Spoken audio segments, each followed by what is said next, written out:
berfirman, Nabi bersabda, syaitan menggoda, dan saya berkata, Assalamualaikum warahmatullahi wabarakatuh.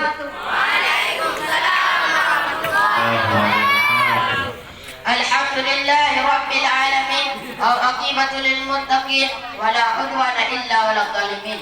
Allahumma salli ala sayyidina Muhammad wa ala alihi wa sahbihi wa barik wa sallim. Ashhadu an la ilaha illallah wa ashhadu anna Muhammadan abduhu wa rasuluh la nabiyya ba'da, amma ba'd.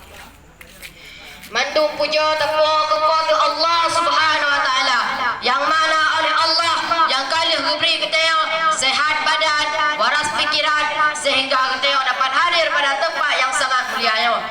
Hayatul Wasyid selawat bertangkaikan salam. Marilah sama-sama kita alamatkan ke sirah pemuda padang pasir, anak daripada Abdullah, buah hati daripada Aminah. Siapakah beliau? Tiada lain dan tiada bukan Habibina wa Nabiyina Muhammad sallallahu alaihi wasallam. Penghormatan Tuan kepada Abu Nawalid yang ada di Samalanga beserta keluarga, dan penghormatan Tuan kepada pimpinan Yayasan Ummul Aiman II beserta keluarga, dan penghormatan Tuan kepada dewan-dewan juri yang kali mengukuh nilai dia dengan seadil-adilnya, dan penghormatan Tuan kepada dewan-dewan guru yang akan berjasa di Ummul Aiman II, terkhusus kepada sidang lomba Muharram yang dirahmati oleh Allah. Tujuan dong ikurun-ron membantu, yaitu untuk lempegah padung-padung bahai, yang mana hai tersebut membagi kita kepada taubat. Ma'asyiral muslimin rahimakumullah. Pemanduku yang kena taubat, taubatnya adalah timbul rasa penyesalan dalam hati kita dan nanit dia untuk hendak kubut bubuk yang berdosa. Yang kenyaka dia kena taubat. Kalau taubat abah tak taubat, tapi gua masih terjaju. Kan? Maka apabila dia kata puruk sabah keburukan ataupun sabah kemaksiatan, maka harus segeralah tak bertaubat. Seandainya dia meninggal di hal keadaan balik tak bertaubat, maka dia hantar rupak jom ben neraka. Ben hantar rupak jom, apalagi tak mau. Akan tetapi dia hantar rupak indahnya syurga. Maka menang, karena dalam hadis Imam Tabarani dijelaskan, at-taibu minaz zambi kama la zamba lahu. Orang yang bertaubat dari suatu dosa seperti orang yang tidak memiliki dosa. Seandainya dia meninggal di hal keadaan balik tak bertaubat, maka dia lagi ibarat meninggal anak baru lahir tanpa memiliki dosa sedikit pun, seperti kain putih yang tidak ada hitam-hitamnya. Maka apabila dia ketemu sebuah keburukan ataupun sebuah kemaksiatan, maka harus segeralah tak bertaubat, karena ubat dosa adalah taubat. Lagi diriwayatkan dalam sebuah hadis, likulli syai'in dawa'un wa dawa'u dzunubi taubati. Segala sesuatu itu ada obatnya, dan obat dosa adalah taubat. Segala sesuatu yang menimpa atau kita, yang mana sesuatu tersebut dapat menyakiti kita, yang mendung-mendung nak obat roh di masing-masing. Contohnya, bila Allah beri musibah atau kita, yaitu seumpama penyakit. Bila beri kepada kita, yaitu penyakit demam, tak obat ni, amoxicillin, paracetamol dan sebagainya. Dan apabila Allah Ta'ala beri kepada kita penyakit berupa penyakit hati, yang juga nak ubati, tak teman ubati dengan tak baca Al-Quran, tak berzikir. Karena dengan tak baca Al-Quran dan tak berzikir, yang dapat menyenangi hati kita, yang kenyangku salah sabah faedah dia tak baca Al-Quran. Dan apabila Allah Ta'ala beri kepada kita, yaitu seumpama dosa, yang juga nak ubati, tak teman ubati, taubat.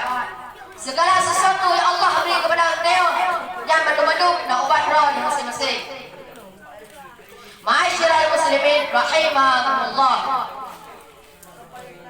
Nasabah kisah, nasabah kampung, yang mana dalam kampung tersebut nasirah pemuda, dan pemuda tersebut dilakapkan dengan ahli maksiat. Maka dilakapkan dengan ahli maksiat karena seluruh pemuda tersebut hanyalah bermaksiat kepada Allah, berzina, bermain judi dan sebagainya. Pak Sabah saat ketika pemuda tersebut sakit ke, maka kejaklah pasai untuk kejak belah ubat. Bangku belah ubat, bukan dia orang yang kau ubat. Wahai pemuda, betul dia betul boleh kesat, betul pukul maksiat kepada Allah. Betul, jauh oleh pemuda tersebut. Gede yang lebih urut yang taubat. Wahai pemuda, apabila ada setengah meninggal bersama-sama, maka don akan taman neraka. Maka dinatku pemuda tersebut sadarku akan dosa-dosa yang ada kebubut dan nanit kau jangan anak bubut le bubut yang berdosa.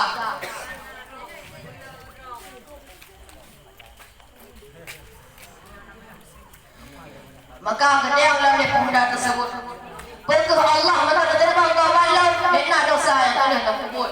Jawab dia orang yang taubat diterima karena Allah hanya anak besar-besar diterima orang yang bertaubat selama dia anak musyrik kepada Allah maka Allah tak terima taubat dia. Dan Allah galak kepada orang-orang yang bertaubat dengan firman Allah dalam Al-Quran surah Ali Imran ayat 105. والذين إذا فعلوا فاحشة أو ظلموا أنفسهم ذكروا الله فاستغفروا لذنوبهم ويستغفر الذنوب إلا الله ولم يصروا على ما فعلوا وهم يعلمون.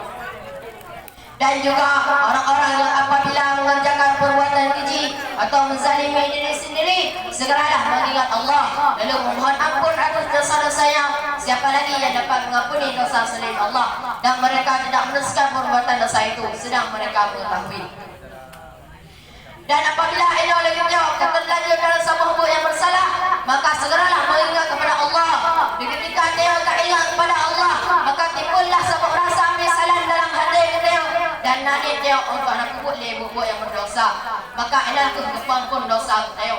Lagi riwayat Imam Al-Hakim dalam kitabnya, penyesalan atas suatu dosa adalah berarti taubat. Penyesalan yang timbul atas sebuah hubungan yang berdosa yang dikira dengan taubat. Maka orang yang ahli maksiat kuno dari hana disembahyang, dari sembahyang, dari hana dibaca Al-Quran, dari baca Al-Quran dan sebagainya. Pak sahabat saat di ketika pemuda tersebut tengah jak-jak pasal, bak jak-jak tak itu. Ini tu hajat pemuda tersebut. Dan menikah pemuda tersebut kedepan oleh saudara tetangga, maka jaklah tetangga mak orang yang buka ubat kuno. Dan ternyata orang yang buka ubat kuno adalah saudara kiai. Gede oleh tetangga, wahai kiai, orang yang jaga ubat bakdo jamu jino koknya akan meninggal. Dan meninggal koknya hal keadaan balik ke taubat. Pergi Allah diterima taubat koknya. Dena dosa kalian yang kubur. Jawab dia kiai, diterima. Karena Allah yang tetap diterima taubat hamba. Ada pilihan dosa yang dia kubur. Selama dia ada musyrik kepada Allah, maka dia tetap akan diterima. Maka kita ulang dia orang yang tetangganya. Wahai kiai, pemuda tersebut di taman syurga atau neraka? Jawab dia kiai, taman syurga. Karena orang meninggal hal keadaan badan bertaubat, maka orang lagi meninggal ada baik tanpa dosa sedikit pun. Ma'asyiral muslimin rahimakumullah. Pemandu faedah bertaubat layan firman Allah dalam Al-Quran surah An-Nur ayat 1. Wa tubu ilallahi jami'an ayyuhal mu'minuna la'allakum tuflihun. Dan bertobatlah kamu sekalian kepada Allah wahai orang-orang mukmin supaya kamu beruntung. Dan apabila oleh kita kata bertobat niscaya dia akan beruntung. Lagi cerita orang yang ahli maksiat kuno dari hana dibaca Al-Quran, dari baca Al-Quran, dari kubur, dari buat surau di hana kubur masih kepada Allah. Jadi kali baca Al-Quran, kali sembahyang dan sebagainya. Ketika pemuda tersebut kalau bertaubat, maka meninggallah pemuda tersebut. Dan meninggal pemuda tersebut hal keadaan husnul khatimah. Maka meninggal hal keadaan husnul khatimah karena waktu meninggal pemuda tersebut merupakan dua kalimat syahadat, yakni asyhadu an la ilaha illallah wa asyhadu anna muhammadar rasulullah. Yang ke salah satu faedah dia tak bertaubat. Kesimpulan yang kita dapat daripada cerita yang benar yaitu dia sebagai manusia kata dia kata salah karena dia bukan malaikat. Maka oleh kerana yang apabila dia terganggu dalam sebuah yang bersalah, maka segeralah minta ampun kepada Allah dengan cara bertaubat dengan sungguh-sungguh. Ramadan dia nak bertaubat, maka Allah tak menerima taubat dia. Ayat yang kita sampaikan lengkap dengan sebuah pantun. Jika ada ajaran yang patah, jangan disimpan di dalam gaji. Jika ada kata saya yang salah, jangan dilapor pada Pak Polisi. Lapor saja pada Tunku Raisul Adili. Wassalamualaikum.